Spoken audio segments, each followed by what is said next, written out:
أعوذ بالله من الشيطان الرجيم. بسم الله الرحمن الرحيم.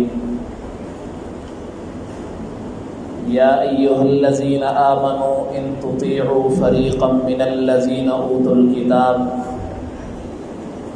الكتاب يردوكم بعد إيمانكم كافرين. صدق الله العظيم. سبحان ربك رب العزة عما يصفون وسلام على المرسلين والحمد لله رب العالمين. اللهم صل على سيدنا ومولانا محمد وعلى آل سيدنا ومولانا محمد وبارك وسلم ثم صل عليه. جو آیت کریمہ آپ کے سامنے تلاوت کی ہے، اس میں بھی اللہ رب العزت ایمان والوں کو مخاطب کر کے کچھ احکام بیان فرما رہے ہیں،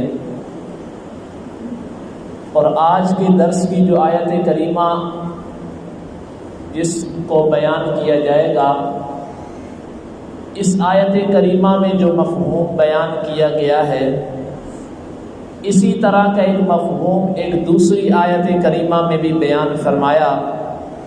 یا ایھا الذین آمنوا ان تطیعوا الذین کفروا یردوکم علی اعقابکم فتنقلبوا خاسرین. تو ان دو آیت کریمہ کا مفہوم آج آپ کے سامنے بیان کرنے کا ارادہ ہے.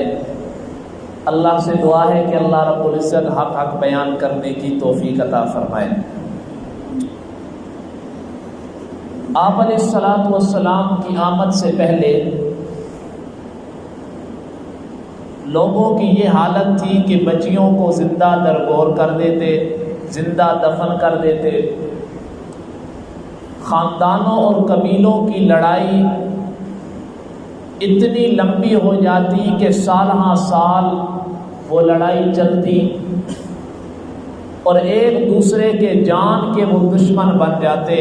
چھوٹی چھوٹی باتوں پر لڑائی جھگڑے، اور اتنی لڑائی جھگڑے کہ وہ بڑھتے بڑھتے سال ہاں سال وہ لڑائی ختم ہی نہ ہوتی. اللہ رب العزت نے قرآن مجید میں فرمایا لقد من اللہ علی المؤمنین اذ بعث فیہم رسولا. اللہ رب العزت نے مومنوں پر احسان عظیم کیا کہ ان میں ایک عظیم الشان پیغمبر بھیجا.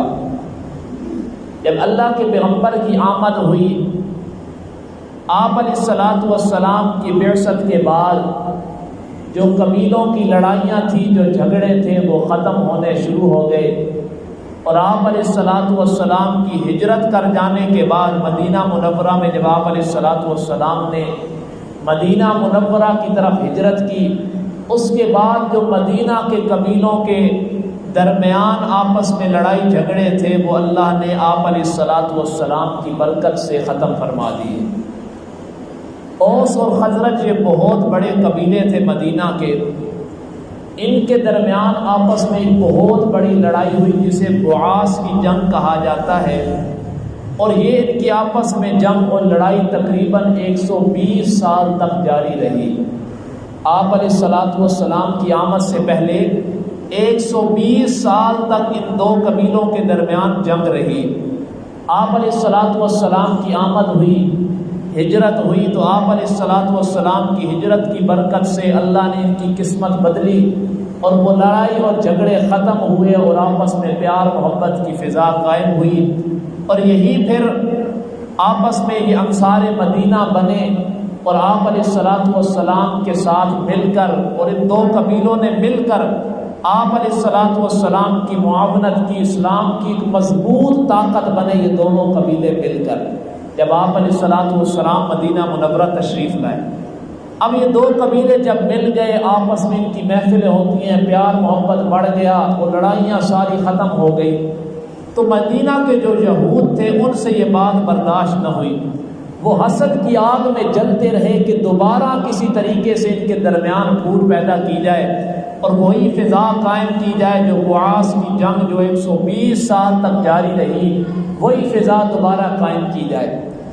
مدینہ کے ایک یہودی ہے، نابینا یہودی، شماس بن قیس اس کا نام تھا. اس نے ایک بڑے سمجھدار آدمی کو منتخب کیا کہ وہ کسی طریقے سے ان کی محفل میں جائے اور دوبارہ وہ بعاث والی جنگ کا تذکرہ چھیڑ دے تاکہ ان کے درمیان دوبارہ لڑائی جھگڑے شروع ہو جائے۔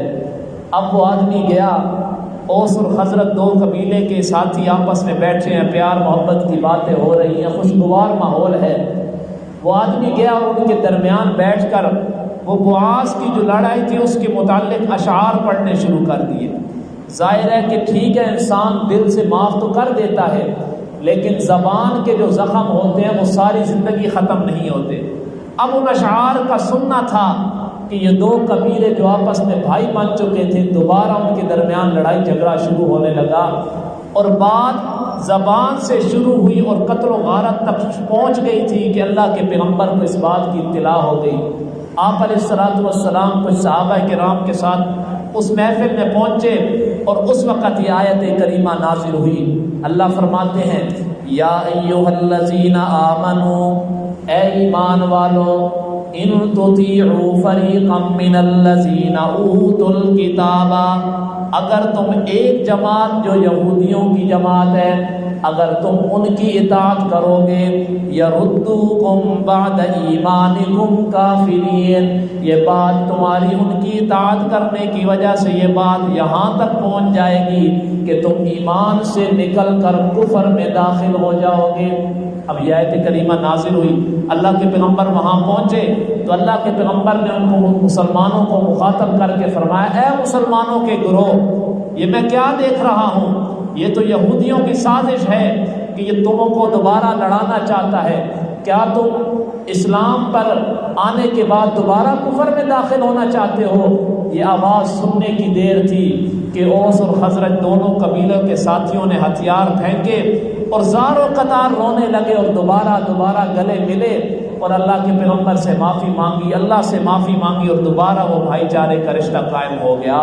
تو یہ اس وقت آیت کریمہ نازل ہوئی کہ کچھ لوگوں نے، یہودیوں نے، اوس اور خزرج کی جو لڑائی چلی تھی اور آپ علیہ الصلوۃ والسلام کی آمد کے بعد وہ لڑائی جھگڑے ختم ہو کر بھائیوں والا رشتہ قائم ہوا، یہودیوں نے دوبارہ سازش کرتے ہوئے ان کے درمیان دوبارہ پھوٹ ڈالنے اور لڑائی جھگڑے کی فضا قائم کرنے کی کوشش کی۔ اس وقت اللہ نے ایمان والوں کو مخاطب کر کے فرمایا، ایمان والوں، اگر تم یہود و نصارہ کی اطاعت کرو گے تو ایک وقت ایسا آئے گا کہ ان کے پیچھے چلتے چلتے تم ایمان سے بھی ہاتھ دھو بیٹھو گے اور کفر میں داخل ہو جاؤ گے۔ تو اس آیت کریمہ یہ اصل میں تو ایک خاص واقعے کی طرف اشارہ ہے، لیکن قرآن مجید میں جتنے بھی احکام بیان ہوتے ہیں اگرچہ وہ کسی خاص واقعے کی طرف اشارہ ہوتا ہے لیکن حکم اس کا عمومی ہوتا ہے۔ یہ اگرچہ ان لوگوں کو خطاب تھا لیکن قرآن چونکہ تمام انسانیت کی رہنمائی کے لیے آیا ہے تو یہ آج ہمیں بھی حکم ہے کہ اگر ہم یہود و نصارہ کی تابعداری کریں گے، کرتے کرتے ایک وقت ایسا بھی آئے گا کہ ہم ایمان سے ہاتھ دھو بیٹھیں گے اور کفر میں داخل ہو جائیں گے۔ اللہ کے پیغمبر کی واضح حدیث مبارکہ ہے۔ اس سے پہلے اگلی آیت بھی سن لے، اللہ رب العزت فرماتے ہیں وَكَيْفَ تَكْفُرُونَ، اور اللہ نے اوس اور خزرج قبیلوں والوں کو مخاطب کر کے فرمایا تم کس طرح انکار کر سکتے ہو وَأَنْتُمْ تُتْلَى عَلَيْكُمْ آیات اللہ۔ پہلا ہیلا جو کل اگر تم قیامت کے دن پیش کرنا چاہو کہ ہمارے اوپر تو کسی نے کوئی آیت پیش ہی نہیں کی، ہمیں تو کسی نے قرآن پڑھ کر سنایا ہی نہیں، اللہ فرماتے ہیں وَكَيْفَ تَكْفُرُونَ وَأَنْتُمْ تُتْلَى عَلَيْكُمْ آیات اللہ، تم تو ہیلا کر ہی نہیں سکتے، تم تو کوئی بہانہ پیش ہی نہیں کر سکتے۔ وَأَنْتُمْ تُتْلَى عَلَيْكُمْ آیات اللہ، تمہارے اوپر اللہ کی کتاب کی آیات پڑھی جاتی ہیں۔ وَفِيكُمْ رَسُولُ، اور دوسرا بہانہ کہ تم کہو کہ ہمارے پاس کوئی نبی نہیں آیا، وَفِيكُمْ رَسُولُهُ، اوس اور خزرج والوں تم میں تو اللہ کا رسول موجود ہے۔ وَمَن يَعْتَصِم بِاللَّهِ، جس آدمی نے اللہ کے ساتھ رشتہ مضبوط کر لیا، فَقَدْ هُدِيَ إِلَى صِرَاطٍ مُسْتَقِيمٍ، وہ آدمی حقیقت میں راہ راست پر ہے۔ اور اللہ کے ساتھ رشتہ مضبوط قائم کرنے کا مطلب یہ ہے کہ اللہ کے بتائے ہوئے احکامات، اللہ کی بتائی ہوئی تعلیمات پر عمل کرنا، اس سے انسان راہ راست پہ چلے گا، اور راہ راست پہ چلنا ہی حقیقت میں کامیابی اور فلاح ہے۔ اب اللہ نے فرمایا یا ایھا الذین آمنوا ان تطیعوا فریقا من الذین اوتوا الکتاب، ایمان والو اگر تم اہل کتاب یہود و نصارہ کی تابعداری کرو گے ان کے پیچھے چلو گے تو ایک وقت آئے گا تم ایمان سے بھی ہاتھ دھو بیٹھو گے اور کفر میں داخل ہو جاؤ گے۔ حدیث مبارکہ میں آتا ہے، اللہ کے پیغمبر نے فرمایا من تشبہ بقوم فہو منہم، جو آدمی کسی قوم کی مشابہت اختیار کرتا ہے فَإِنَّهُ مِنْهُمْ، پھر وہ آدمی انہی میں سے ہوتا ہے۔ کیا مطلب؟ کل قیامت کے دن اسی قوم کے ساتھ اس کا بھی حساب و کتاب ہوگا۔ اگر یہودیت کو اس نے اپنا لیا، اور حدیث مبارکہ میں آتا ہے کہ انسان کل مولود یولد علی الفطرہ، ہر انسان، ہر بچہ فطرت اسلام پر پیدا ہوتا ہے۔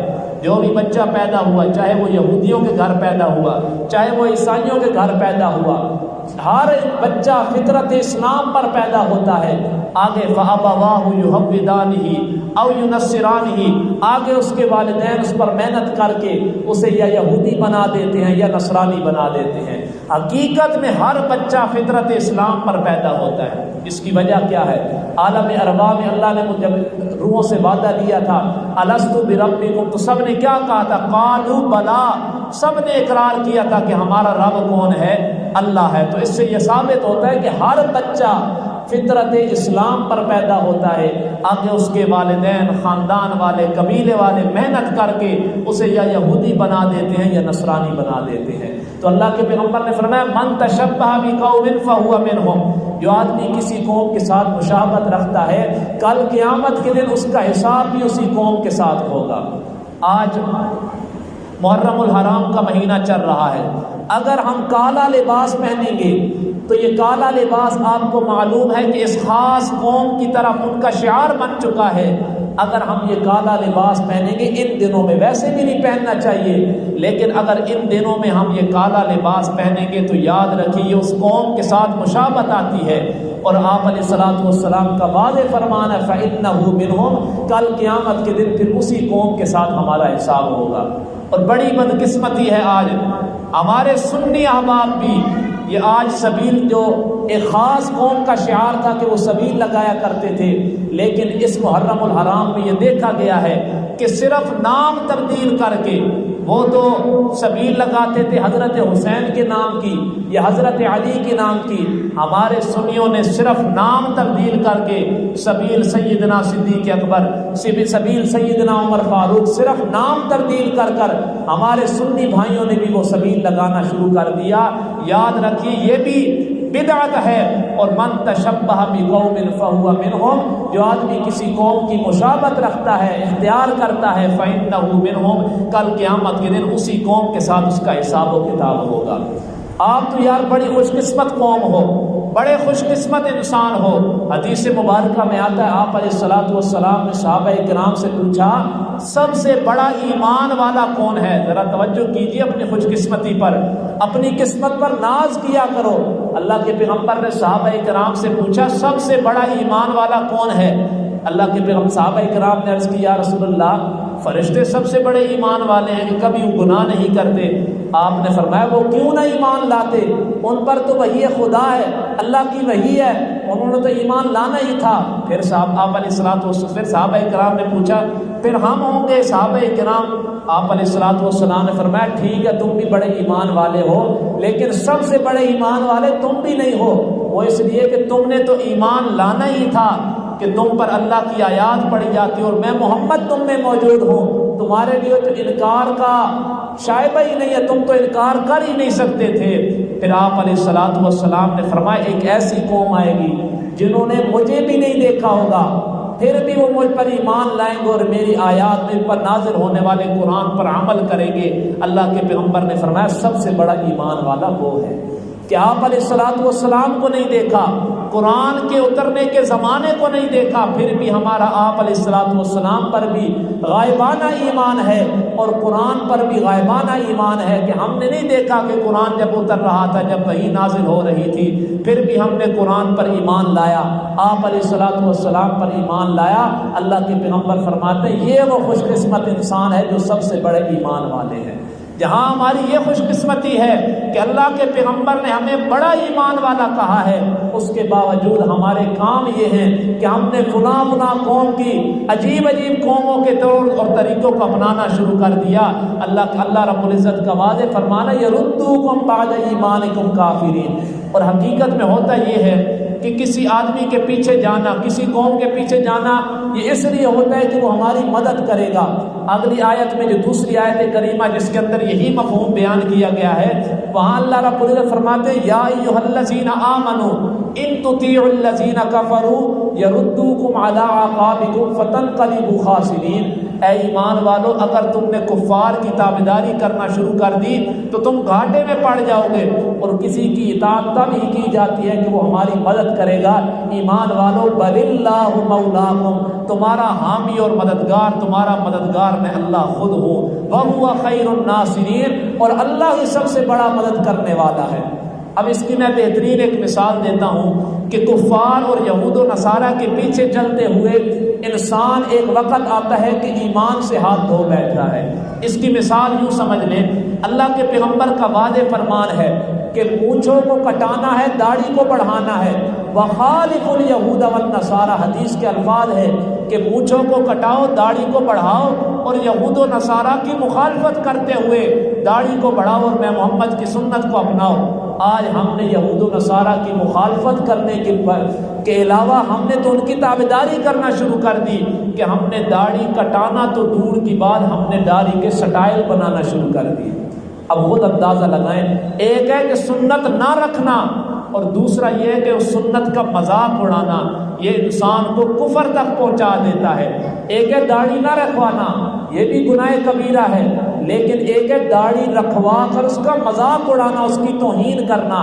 اب خود دیکھیں کہ ہم نے جب یہود و نصارہ کی مخالفت نہیں کی، ان کے پیچھے چلتے ہوئے ہم نے داڑھیاں کٹوائی، اور چلتے چلتے ہم یہاں تک پہنچ گئے کہ ہم نے داڑھی کا مذاق بنانا شروع کر دیا، داڑھی کی توہین کرنا شروع کر دی۔ یاد رکھیے داڑھی نہ رکھنا بھی کبیرہ گناہ ہے، لیکن داڑھی رکھ کر اس کا مذاق اور توہین کرنا یہ انسان کو کفر تک پہنچا دیتا ہے۔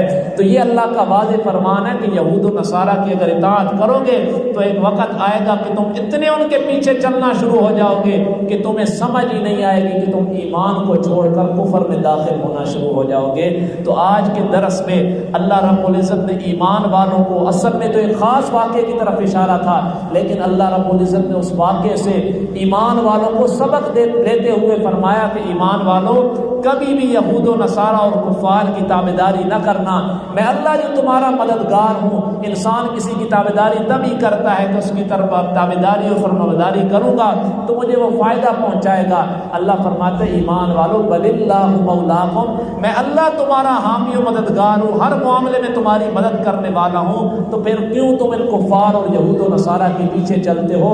یاد رکھنا ایمان والو، اگر تم یہود و نصارہ اور کفار کی تابعداری کرو گے، ایک وقت ایسا آئے گا کہ تمہیں سمجھ بھی نہیں آئے گی، تم ایمان سے ہاتھ دھو بیٹھ جاؤ گے اور کفر میں داخل ہو جاؤ گے۔ اللہ رب العزت سے دعا ہے کہ اللہ رب العزت ہمیں قرآنی تعلیمات پر عمل کرتے ہوئے یہود و نصارہ اور کفار کی مخالفت کرنے کی توفیق عطا فرمائے۔ وآخر دعوانا ان الحمد للہ رب العالمین۔